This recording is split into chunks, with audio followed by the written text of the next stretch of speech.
हा, तर density of mixture आपण स्टडी करतोय आणि त्याचा एक न्यूमरिकल आपण स्टडी करूया. Suppose 2 liquids of density rho and 3 rho. Question is like this: 2 liquids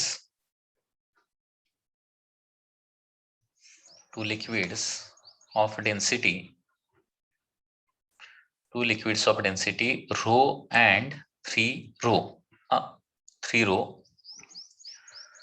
having masses, suppose having masses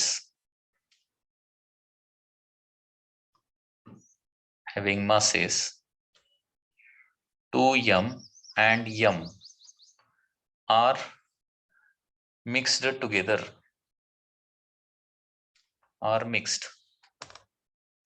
then density of mixture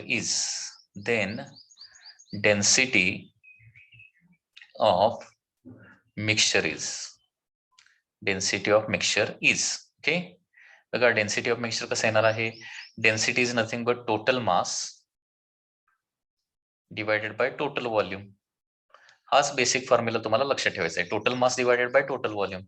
आता टोटल मास तर तुम्हाला दिलेला आहे, टोटल मास किती आहे, that is 2m and m आहे, 2m plus m. आणि volume जे आहे, व्हॉल्यूम डायरेक्टली दिलेलं नाही तुम्हाला. आता डेन्सिटी म्हणजे काय असतं, मास डिवायडेड बाय व्हॉल्यूम असतं ना. So volume is equal to mass divided by density. तर पहिल्याच मास किती आहे, 2m आहे आणि डेन्सिटी रो आहे, त्याच्यामुळे काय होणार आहे 2m बाय रो. हे पहिलंच व्हॉल्यूम येणार. दुसऱ्याचं व्हॉल्यूम म्हणजे काय येणार बघा, volume is equal to mass by density ना. तर दुसऱ्याचं मास आहे m आणि डेन्सिटी आहे, दुसऱ्याचं मास m आहे आणि डेन्सिटी आहे 3 rho divided bye 3 row.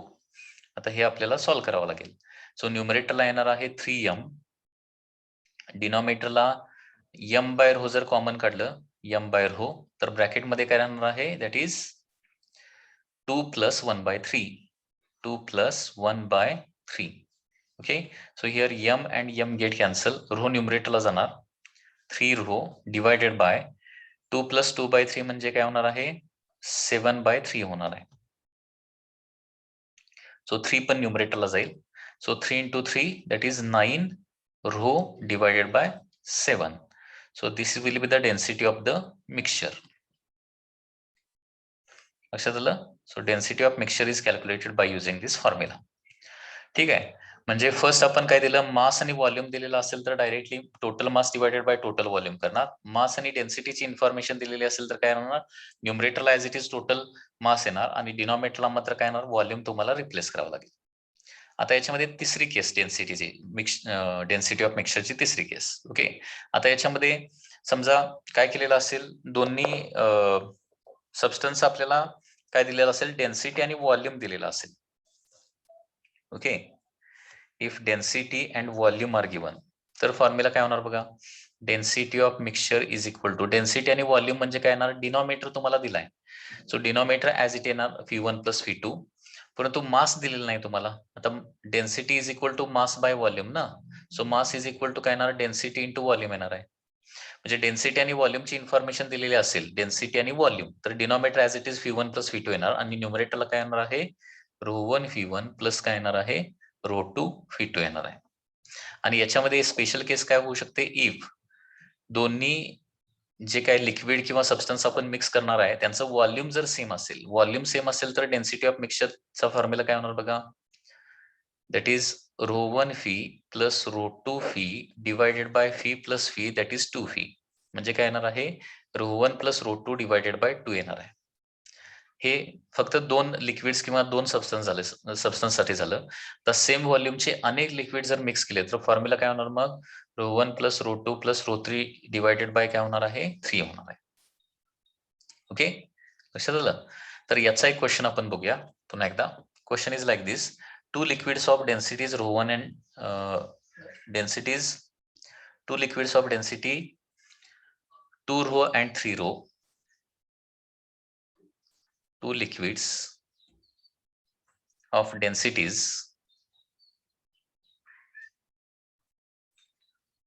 2 rho and 3 rho having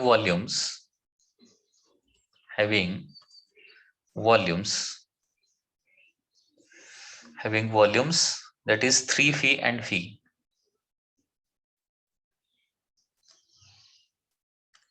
are mixed, then density of mixture is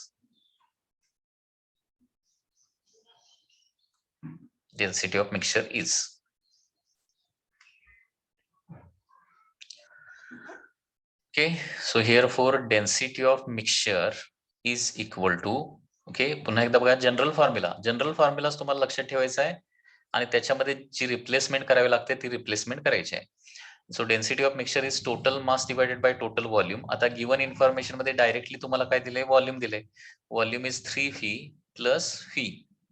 mass directly तुम्हाला दिले नाही. मास म्हणजे काय असतं, density into volume. So density into volume म्हणजे काय होणार आहे, पहिल्याची डेन्सिटी इंटू पहिल्याचं व्हॉल्यूम. म्हणजे काय होणार आहे 2 रो इंटू 3 फी प्लस दुसऱ्याचं डेन्सिटी किती आहे 3 रो आणि व्हॉल्यूम आहे phi. So that is 3 rho plus काय होणार, सॉरी 3 रो इंटू काय होणार आहे, फी होणार आहे. ओके.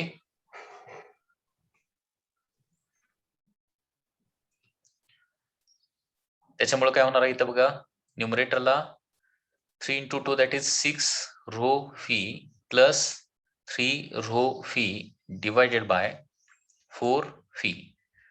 सो न्यूमरेटरला किती होणार आहे, that is 6 plus 3 that is 9 row phi divided by 4 phi, and therefore phi and phi get cancelled and density of mixture in terms of row will be that is 9 by 4 row.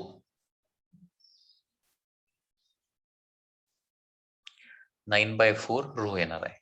Okay, that is 2.25.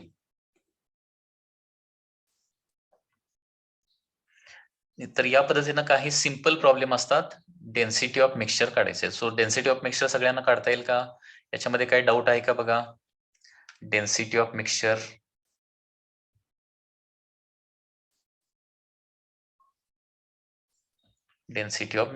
या पद्धतीने तुम्ही calculate करू शकता.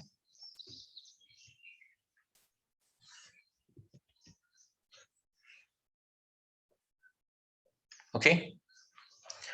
So this is the part of the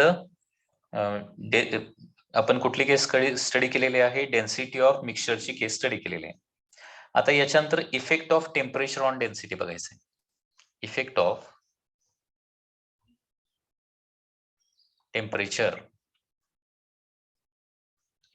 temperature on density. जे temperature change दिलेलं असेल तर तुम्हाला डेन्सिटी कॅल्क्युलेशन करता आलं पाहिजे. Effect of temperature on the density. आता बघा, एखाद्या सबस्टन्सचं ज्यावेळी आपण टेम्परेचर चेंज करतो त्यावेळी कुठली गोष्ट चेंज होत नाही, त्याचं मास चेंज होत नाही, परंतु व्हॉल्यूम मात्र काय होऊ शकतं, चेंज होऊ शकतं. कारण टेम्परेचर वाढवल्यावर काय होतं, थर्मल एक्सपान्शन होत आहे, बरोबर आहे ना. टेम्परेचर वाढलं की व्हॉल्यूम वाढणार आहे. तर effect of temperature on density कसं येणार बघा. तर सुरुवातीला डेन्सिटीचा फॉर्म्युला बघा. डेन्सिटीचा फॉर्म्युला काय असतो, that is rho is equal to mass divided by the volume. But here mass is constant. Okay. So as m is equal to constant असणार आहे, कारण टेम्परेचर वाढल्यावर मास चेंज होत नाही. And therefore density is inversely proportional to काय येणार आहे, volume येणार आहे. And therefore rho dash divided by rho म्हणजे new density divided by original density is equal to काय येणार आहे, फी बाय फी डॅश येणार आहे. Okay, phi by phi dash. So therefore rho dash divided by rho is equal to phi divided by, आता phi dash म्हणजे final volume when temperature is change. तर final व्हॉल्यूमचा formula काय असतो, thermal expansion मध्ये तुम्ही स्टडी केलेला असेल, नसेल तर तुम्हाला हा आता लक्षात ठेवावा लागेल. Fee in bracket 1 plus gamma delta theta. Okay, original volume fee असेल आणि डेल्टा थिटानं चेंज इन टेम्परेचर केलं तर फायनल व्हॉल्यूम फी डॅश किती होतंय, व्हॉल्यूम वाढतंय ना. So phi in bracket 1 plus gamma delta theta, याच्यामध्ये काय येणार आहे, गॅमा म्हणजे काय असणार आहे, coefficient of volume expansion. Coefficient of volume expansion तो तुम्हाला प्रॉब्लेम मध्ये दिलेला असणार आहे. Coefficient of volume expansion. आणि डेल्टा थिटा म्हणजे काय असणार आहे, राईज इन टेम्परेचर. टेम्परेचर मधला राईज असणार आहे. सो फी गेट कॅन्सल आणि final formula rho dash divided by रोचा फायनल फॉर्म्युला येतो 1/1 plus gamma delta theta. 1/1 plus gamma delta theta. लक्षात येते का बघा. अँड देअरफॉर फायनल फॉर्म्युला काय येणार बघा आपला. Final formula will be like this. So final density rho dash is equal to initial density rho divided by 1 plus gamma delta theta. Okay. So this is the formula for final density when rise in temperature takes place. Okay. So this is the effect of temperature on the density. Effect of temperature on density लक्षात आलं का बघा. Just पुन्हा एकदा revise करतो. We know that density is equal to mass divided by volume. Temperature rise केल्यावर mass change होतंय का. मास नाही चेंज होत. सो मास चेंज होत नसल्यामुळे M is equal to constant. M constant असेल तर density is inversely proportional to काय येणार आहे व्हॉल्यूम. आता रो डॅश ही न्यू डेन्सिटी असेल आणि रो ओरिजिनल डेन्सिटी असेल तर रो डॅश बाय रोचा फॉर्म्युला काय लिहिणार आपण. इन्व्हर्सली प्रोपोर्शनल असल्यामुळे फी बाय फी डॅश लिहिणार. So rho dash by rho is equal to phi upon phi dash. आता हा फी डॅश म्हणजे न्यू व्हॉल्यूमचा फॉर्म्युला आहे आणि हा कुठून आलाय थर्मल एक्सपान्शन टॉपिक मधून फॉर्म्युला आलेला आहे. हा फॉर्म्युला तुम्हाला लक्षात ठेवावा लागेल.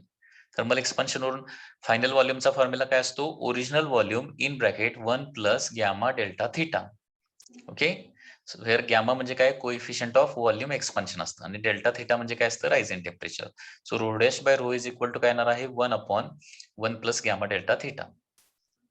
किंवा rho dash is equal to rho ला फक्त RHS ला घेतलंय rho upon 1 plus gamma delta theta. Okay. याचा एक क्वेश्चन आपण बघूया. Coefficient of volume expansion of glycerine.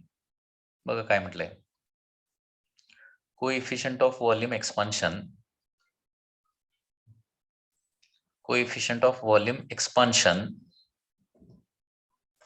of glycerin is coefficient of volume expansion of glycerin is 49 into 10 raised to minus 5 per degree Celsius.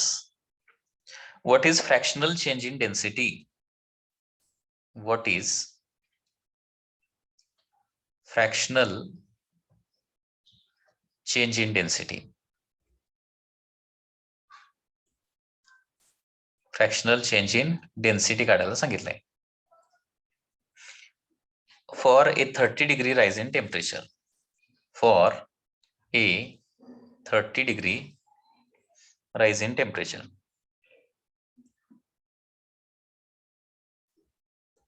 Okay. म्हणजे तुम्हाला इथं या question मध्ये काय दिलेलं आहे गॅमा दिलेला आहे. गॅमा किती दिलाय 49 इंटू 10 रेस टू मायनस 5 दिलाय. आणि 30 डिग्री राइज इन टेम्परेचर म्हणजे डेल्टा थिटा किती दिलाय 30 डिग्रीचा डेल्टा थिटा दिलाय म्हणजे राइज इन टेम्परेचर दिलाय. तर विचारलंय काय फ्रॅक्शनल चेंज इन डेन्सिटी. आता फ्रॅक्शनल चेंज इन डेन्सिटी म्हणजे काय अगोदर हे कळायला पाहिजे. फ्रॅक्शनल चेंज इन डेन्सिटी म्हणजे delta rho divided by rho म्हणजे change in density upon original density हे तुम्हाला काढायला सांगितलंय. आता हे कसं काढणार बघा. तर फायनल डेन्सिटीचा फॉर्म्युला काय आपला rho upon 1 plus gamma delta theta ही फायनल डेन्सिटी आहे. ओके. आणि ओरिजिनल डेन्सिटी रो आहे मग डेल्टा रोचा काय येणार formula change in density. Change in density म्हणजे original density minus new density. कारण टेम्परेचर वाढल्यावर डेन्सिटी कमी होते लक्षात घ्या. त्याच्यामुळे जास्त व्हॅल्यू मायनस कमी व्हॅल्यू म्हणजे काय येणार आहे चेंज इन डेन्सिटी. ओके. आणि डिवायडेड बाय रो पण करायचं आहे आपल्याला. हे काढायला सांगितलंय आपल्याला delta rho by rho calculate करायला सांगितलंय. So delta rho by rho म्हणजे काय original density minus new density divided by original density. Okay. तर rho as it is minus rho dash म्हणजे काय आहे that is rho upon 1 plus gamma delta theta आहे that is rho dash divided bye परत row येणार. आता काय होणार आहे न्यूमरेटर डिनॉमिनेटरला काय होणार रो न जर डिवाइड केलं तर फ्रॅक्शनल चेंज इन डेन्सिटी म्हणजे डेल्टा रो बाय रो काय येणार आहे रो रो सगळं कॅन्सल होणार 1 शिल्लक काय राहणार इथं 1 minus 1 by 1 plus gamma delta theta राहणार. लक्षात येते का बघा. ओके. सो 1 मायनस आता व्हॅल्यूज प्लेस करूया 1 अपॉन 1 प्लस गॅमाची व्हॅल्यू किती आहे 49 इंटू 10 रेस टू मायनस 5 आणि डेल्टा थिटाची व्हॅल्यू किती आहे 30. ओके, तर हे कॅल्क्युलेशन आपल्याला करावं लागेल. 1 मायनस 1 डिवायडेड बाय 1 प्लस याची व्हॅल्यू येते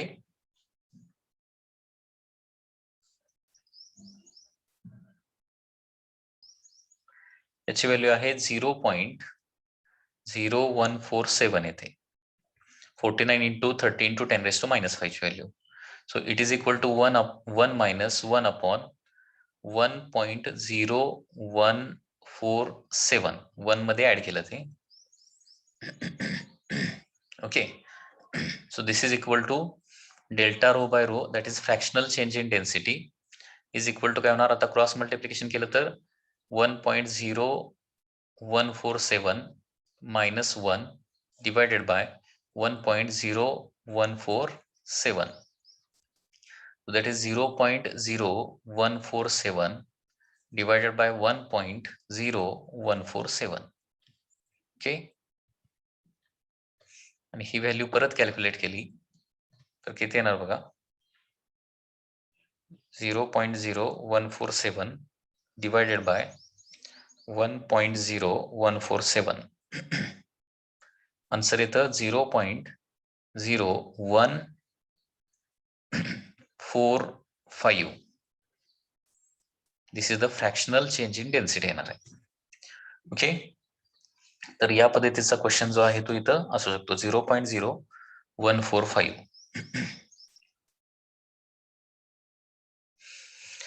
ओके, तर तुम्हाला हा फॉर्म्युला काय, इथं फॉर्म्युलाच तुम्हाला व्यवस्थित लक्षात ठेवावा लागेल. That is rho dash divided by rho is equal to 1 upon 1 plus gamma delta theta. हा एक इम्पॉर्टंट फॉर्म्युला आहे. Okay, rho dash by rho is equal to 1 upon 1 plus gamma delta theta. म्हणजे final density divided by original density is equal to 1 upon काय येतं, 1 plus gamma into delta theta. इथं तुम्हाला gamma दिलेला असणार आहे, coefficient of volume expansion दिलेला असणार आहे, डेल्टा थिटा म्हणजे काय आहे, कितीनं टेम्परेचर राईज झालंय किंवा फॉल झालंय ही इन्फॉर्मेशन तुम्हाला दिलेली असणार आहे. लक्षात येते का बघा. तर हा फॉर्म्युला पाठ करायचा आहे. That is new density divided by original density, rho dash by rho is equal to 1 upon 1 plus gamma delta theta. म्हणजे टेम्परेचर वाढलं तर डेन्सिटी काय होते, कमी होते. नेहमी लक्षात ठेवा. Whenever temperature rises density decreases in the most of the cases. कारण का व्हॉल्यूम एक्सपान्शन होते. टेम्परेचर वाढलं की मोस्ट ऑफ द सबस्टन्सेस मध्ये काय होतं, व्हॉल्यूम वाढतं आणि व्हॉल्यूम वाढलं की डेन्सिटी काय होते, कमी होते. ठीक आहे, तर या पद्धतीनं effect of temperature on density आहे. आता बघूया effect of pressure on density.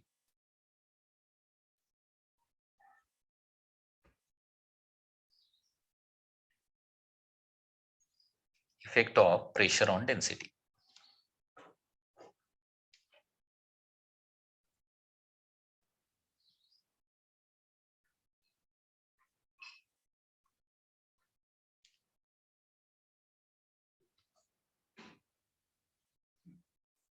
Effect of pressure on the density. आता effect of pressure on the डेन्सिटीचा फॉर्म्युला काय येणार बघा. सेम आपल्याला कॅल्क्युलेशन करायचं आहे पुन्हा एकदा. डेन्सिटीचा फॉर्म्युला काय येणार बघा, rho is equal to mass divided by volume. Density is equal to mass divided by volume असतं, बरोबर. पुन्हा एकदा प्रेशर सबस्टन्स वरचं वाढवलं किंवा प्रेशर चेंज केलं तर मास चेंज होत नाही. Okay, as mass is equal to constant. आता मास कॉन्स्टंट असल्यामुळे काय होणार बघा, that is density is inversely proportional to volume येणार. म्हणजे जसं आपण टेम्परेचर मध्ये केलंय ना तसंच इथे येणार आहे, लक्षात घ्या. So new density divided by original density म्हणजे rho dash divided by rho म्हणजे काय येणार आहे, original volume divided by the new volume येणार आहे. Rho dash by rho is equal to fee by V dash, कारण हे इन्व्हर्सली आहे ना त्याच्यामुळे इन्व्हर्सलीच लिहावं लागेल. Okay, but we know that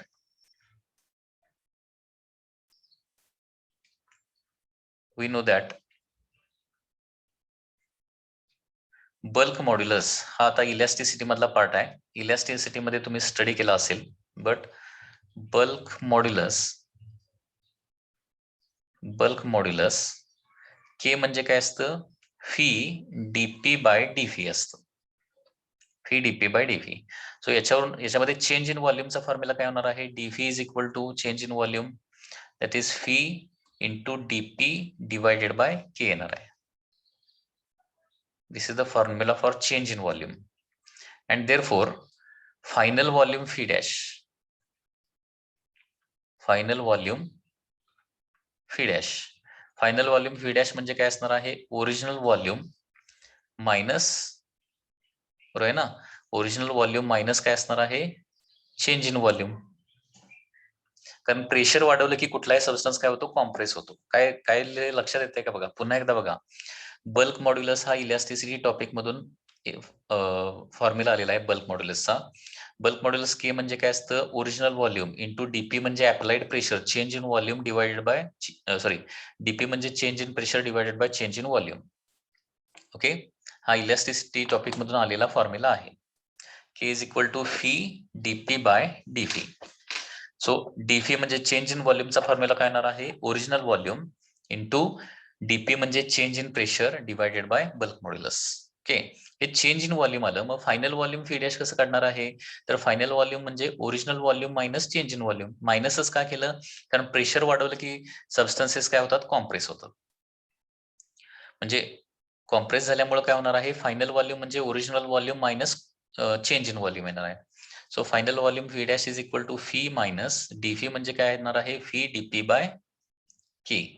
so V डॅशचा फॉर्म्युला काय येतो? V in bracket 1 minus DP by K.